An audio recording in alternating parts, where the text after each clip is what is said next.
വിഷമിക്കണ്ടമ്മേ, സാരമില്ല. എന്നാലും എത്ര ദിവസം കൊണ്ട് കൊതിച്ചിരിക്കുമോ ഈ കല്യാണത്തിന് പോകാൻ? പുതിയ ബ്ലൗസൊക്കെ തയ്ച്ച് റെഡി ആയിട്ടിരിക്കുമ്പോഴാണ് ആ വേലിയിലെ കമ്പി കൊണ്ടിട്ട് ഇത്രയും വലിയൊരു പാട്. ആരെങ്കിലും കണ്ടാൽ എന്തൊരു മോശമാ. അതങ്ങ് മാറിക്കോളൂ അമ്മേ. കുറച്ച് ദിവസം ഉണ്ട്, ചിലപ്പോൾ കരിയുമായിരിക്കും. ഒന്ന് നോക്കിക്കേ മോനെ, കുറവുണ്ടോ ഒന്ന്. അമ്മ സത്യം പറഞ്ഞാൽ വലിയ മാറ്റമൊന്നുമില്ല. ഇനിയിപ്പോൾ അമ്മ സമാധാനിപ്പിക്കാനാണെങ്കിൽ കുറഞ്ഞെന്ന് ഞാൻ പറയാം. ആരെങ്കിലും ടെൻഷൻ കൊണ്ടൊരു കാര്യം ചോദിക്കുമ്പോൾ അവർക്ക് ഇത്തിരി മനസ്സമാധാനം കൊടുക്കണം. ഇപ്പോൾ ഉള്ള കോൺഫിഡൻസ് കൂടെ പോയി.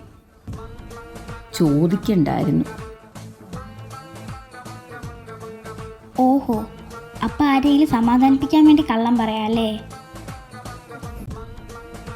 നന്ദൂസ ഇതുവരെ റെഡി ആയില്ലേ? ഇപ്പം തന്നെ സന്ധ്യയായി, പരിപാടി തുടങ്ങി കാണും. ഒന്ന് റെഡി ആവ്. അമ്മ ഇനി പുറത്തുനിന്ന് ഫുഡ് വാങ്ങിച്ചു തന്നാലേ ഞാൻ വരുന്നുള്ളൂ. എത്ര ദിവസമായി അമ്മ പറഞ്ഞു പുറത്തുനിന്ന് ഫുഡ് വാങ്ങിച്ചു തരാന്ന്? എന്നിട്ട് ഇതുവരെ വാങ്ങിച്ചു തന്നോ? എന്തായാലും പുറത്തുനിന്ന് കഴിച്ചിട്ടേ വരത്തുള്ളൂ. ഉറപ്പാണേ? ഇവിടെ വന്നിട്ട് ചോറുണ്ടാ എനിക്ക് വയ്യ. ഞാനൊന്നും വെച്ചിട്ടില്ല. ഉറപ്പായിട്ടും പുറത്തുനിന്ന് കഴിച്ചിട്ട് വരാം. അങ്ങനെയാണെ ഞാൻ വരാം. പരിപാടി കഴിഞ്ഞ് അമ്പലത്തിൽ ഫുഡ് ഉണ്ടെന്ന് എന്തായാലും നന്ദൂസ് അറിയാഞ്ഞത് ഭാഗ്യം. ഓഹോ, അപ്പം അതായിരുന്നല്ലേ അമ്മയുടെ ഉദ്ദേശം? ഇന്ന് അൽഫാം മന്തി കഴിക്കാൻ ഞാൻ ഈ വീട്ടിലേക്ക് വരുന്ന പ്രശ്നമില്ല. മേടിച്ച് തരാം, ഒന്ന് പോയി റെഡി ആവ്. ഓ, ഒരു അൽഫാം മന്തി. ഛേ, പതുക്കെ പറഞ്ഞാൽ മതിയായിരുന്നു.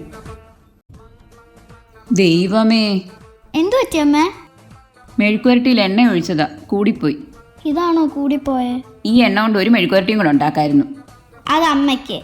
അമ്മ ഫ്രൈ ആവാൻ ഇത്രയെങ്കിലും എണ്ണ വേണം. ഇനിയിപ്പോൾ ഫ്രൈ ആവട്ടെ. എന്തായാലും വെണ്ടയ്ക്കൊക്കെ നല്ല ഭാഗ്യമുണ്ട് എണ്ണ കിടന്ന് മുരിയാൻ. അതെന്താണ് അങ്ങനൊരു പറച്ചില്? അല്ല, സാധാരണ അമ്മയുടെ കിട്ടുന്ന പച്ചക്കറിക്കൊന്നും ഈ ഭാഗ്യം കിട്ടാത്തോണ്ട് പറഞ്ഞതാ.